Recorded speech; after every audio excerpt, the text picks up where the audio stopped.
Bwana Yesu asifiwe. Bwana Yesu asifiwe sana, mtazamaji wa Jiko TV.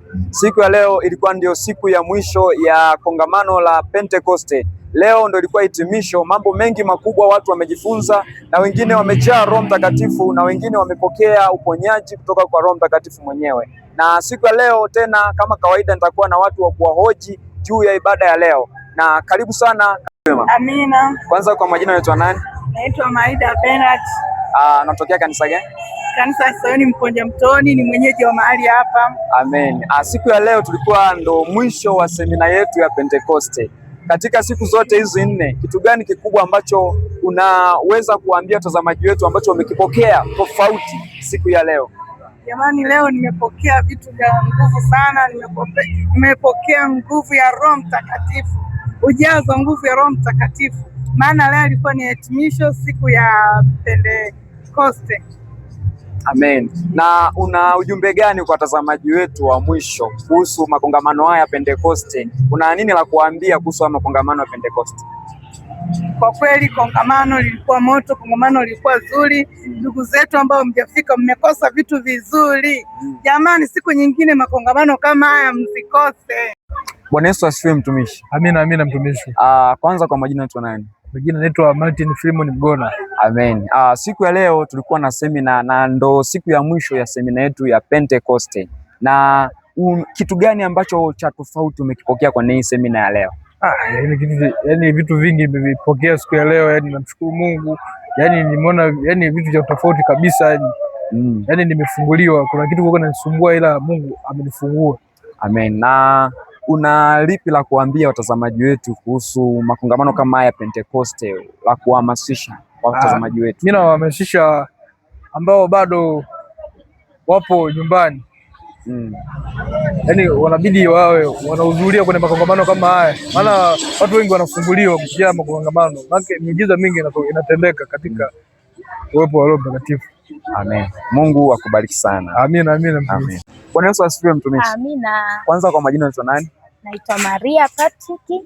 Unatokea kanisa gani? La Sayuni TG Mponja Mtoni.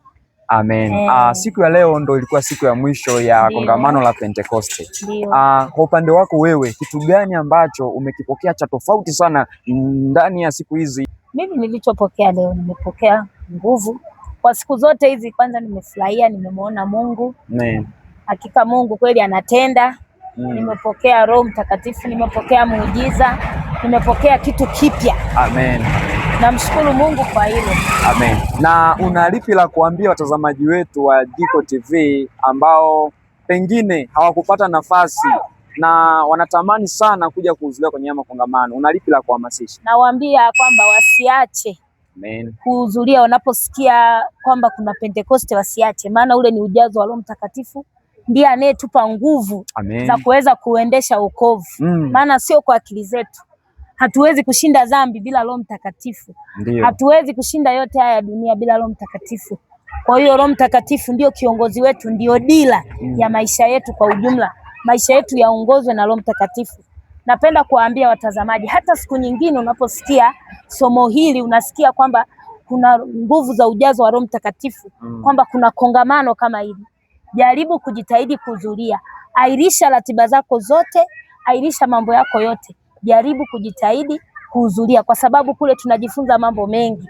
Tunajifunza juu ya kumtumikia Mungu. Pia huwezi kumtumikia Mungu usipokuwa na Roho Mtakatifu. Langu ndo hilo. Amen. Mungu akubariki sana. Amina. Amen. Bwana Yesu asifiwe. Amina. Kwanza kwa majina naitwa nani? Naitwa Margaret Gideon Malonde. Anatokea kanisa gani? Natokea Calvary Temple. Amen. Ni upi umuhimu wa Roho Mtakatifu kwa muamini? Roho Mtakatifu anatusaidia mambo mengi. Lakini jambo kubwa ambalo mimi nimejifunza, Roho Mtakatifu anatusaidia kushinda majaribu. Namna gani Roho Mtakatifu anaweza kukusaidia kushinda majaribu? Ni vile wewe umempokeaje, umemkubalije, umemwelewaje. Roho Mtakatifu ana uwezo wa kutusaidia namna ya kushinda majaribu ukijazwa. Bwana Yesu asifiwe mtumishi. Amina, amina. Bwana Yesu asifiwe. Amina sana. Kwanza kwa majina yetu nani? Naitwa Majaliwa Boniface Msigwa. Amen. leo tulikuwa na kongamano la Pentecoste na leo ndio ilikuwa mwisho wa kongamano hili. Na natamani watazamaji wetu watambue umuhimu wa Roho Mtakatifu kwa muumini. Kwa kweli semina imekuwa ni nzuri sana na tumeifurahia sana tangia tulivyoanza mpaka kufika kileleni. Kwa kweli umuhimu wa Roho Mtakatifu kwa mshirika ni kitu cha muhimu sana. Yaani kama huna Roho Mtakatifu ni sawa na mtu anayetembea kipofu. Anaweza kadumbukia shimoni kwa sababu haelewi lolote.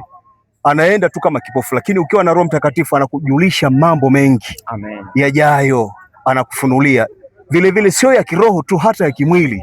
Anakufunulia kama kazi zako zinaenda vizuri, iwe ni biashara, iwe ni masomo, yani kwa lolote lazima utaenda kwa uhakika kwa sababu unaongozwa na Roho Mtakatifu. Amen. Mungu akubariki sana. Amen. Yesu asifiwe mtumishi. Amen, man of God. Karibu. Kwanza jina lako unaitwa nani? Kwa majina naitwa Ajili Peter Mwaisango. Unatokea kanisa gani? Ni mshirika au natokea kwa kanisa la TAG Shalom International Gospel Center kwa Pastor Anthony Alanga. Amen. Siku ya leo ilikuwa ni hitimisho ya kongamano letu la Pentecoste, na una lipi la kuambia watazamaji wetu kwa habari ya ujazo wa Roho Mtakatifu, na pia tunatamani tujue ni kitu gani kinamzuia Mkristo kuendelea kujaa Roho Mtakatifu katika maisha yake? Karibu. Asante ndugu mtangazaji. Ndio. Kwa siku ya leo nilijifunza mambo kadha wa kadha. Ndio. Kwanza somo kubwa la wiki nzima lilikuwa tunajifunza kwa habari ya moto Roho Mtakatifu, na mtumishi wa Mungu ametembea kwenye misingi ya kwamba jinsi gani mshirika anaweza akajazwa nguvu ya Roho Mtakatifu. Pointi ya kwanza amekazia pointi ya swala la umoja na kuumba kiu kwa kila mmoja, yani kuumba kiu ya kutamani ajazwe Roho Mtakatifu. Mambo ambayo yanamzuia mshirika asijazwe Roho Mtakatifu ni ile hali ya mazoea. Mwingine anakwenda sawa, yani ile mazoea sawa, kwamba sawa Roho Mtakatifu yeye huwa anakuja kwa mtu kulingana na yeye mtu sawa, the way alivyojiachilia kwake, anavyoumba kiu kwamba Mungu tamani leo nihudumie. Kwa watu wengi mazoea yanazuia, si ndio, wasijaze Roho Mtakatifu kwa viwango vikubwa. Mfano leo, si ndio, na washirika ambao hata ile hamu ya ibada wameshaacha. Yani kwa mwezi mtu anafika mara moja mara mbili kwa mwezi. Sasa huyo mtu ni ngumu kujaa Roho Mtakatifu, kwani ndani yake ile kiu ya neno inakuwa imeshaondoka. Lakini sikia, mtu ambaye kila wakati Mungu anamhudumia au anajaa Roho Mtakatifu ni mtu ambaye kila wakati ana kiu ya ibada. Maana ibada anajifunza neno. Ile neno linafanya ajazwe nguvu ya Roho Mtakatifu kila wakati. Ndio mwandishi. Mungu akubariki sana kwa hilo. Na pia tunatamani kujua ni una ujumbe gani wa mwisho kwa wale watazamaji ambao wamekosa hili kongamano la Pentecoste na wengine walitamani kuja lakini wamekosa, na utuambie umuhimu wa haya makongamano ya Pentecoste kwa washirika. Karibu. Asante ndugu mwandishi.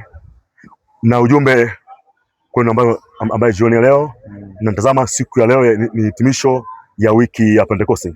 Ujumbe wangu ni kwamba tamani kujumuika na wengine, maana Mungu wetu ni Mungu wa umoja. Kwa kama tukinia mamoja, maana lengo la kongamano hili si tu kwamba ni wiki ya Pentecoste, bali ni wiki ya kunia mamoja. Kwenye umoja yuko Mungu Baba, kwenye umoja yuko Mungu Mwana, na kwenye umoja yuko Roho Mtakatifu. Kwa haya makongamano ni hamasa kwamba Mungu wetu ni Mungu wa umoja. Kama Mungu ni umoja, ndio maana nguvu ya Mungu huwa inatembea sehemu ya umoja. Mungu abariki na Bwana awape neema. Siku nyingine ukisikia tamko kwamba sehemu fulani tunaenda kwa ajili ya kongamano kama hili, hebu usikose, ambaye jioni leo unatazama, usikose kujumuika na wengine, maana penye jumuiya ya watu wengi, hapo nguvu ya Mungu iko mahali hapo kuhudumia wewe. Amen. Amen. Mungu akubariki sana. Amen. Asante. Baada ya mahojiano ya kuhusu semina, nimefanikiwa pia kuongea na wana praise ambao ni wana DMS wa Uyole Magharibi. Baada ya hayo walikuwa na mengi ya kuzungumza na nimewahoji baadhi ya maswali. Tazama. Bwana Yesu asifiwe wana praise. Mnaendeleaje? Nafurahi kusikia hayo. Na natamani sana kuwahoji baadhi ya maswali ili watazamaji wetu waweze kujifunza mambo mazuri. Umejazwa Roho Mtakatifu? Ndio. Unanena kwa lugha? Ndio. Umekubali kujazwa Roho Mtakatifu? Ndio. Yesu asifiwe. Amina. Tumefurahia sana kongamano letu na semina imekuwa nzuri sana. Na tunawakaribisha sana kwenye mkesha tarehe 12, mkesha mzuri wenye ujazo wa Roho Mtakatifu. Kwa hiyo tunawakaribisha wote, wanakwaya, waimbaji binafsi, kila mmoja akashiriki, maana mkesha huu utakuwa una nguvu na moto wa Roho Mtakatifu. Karibuni sana. Amina. Pia tutakuwa katika kanisa la TAG Sayuni Mpojaptoni hapa tarehe 12 mwezi wa 6. Tunawakaribisha wote, mtakula vizuri, mtasherehekea vizuri. Pia mkesha utakuwa na mambo mengi, tutasifu na kuabudu. Muda ni saa 2 kamili usiku ndio mpaka asubuhi. Kwa hiyo msiofu kuhusu kitu chochote kile. Tumejipanga vizuri, tunahakikisha Bwana anakuja kututembelea. James tumewaka, hatuzimiki. Bwana Yesu asifiwe, mtazamaji wa Jiko TV. Leo ilikuwa ni hitimisho ya semina au kongamano la Pentekoste. Kama ulivyosikia mahojiano baadhi ya watu waliozungumza, natumai Mungu amekufundisha jambo kubwa sana. Na katika semina hii watu wengi wamepokea ujazo wa Roho Mtakatifu. Endelea kushare, kulike na comment, bila kusahau kusubscribe chaneli hii ya Jiko TV. Mungu akubariki sana.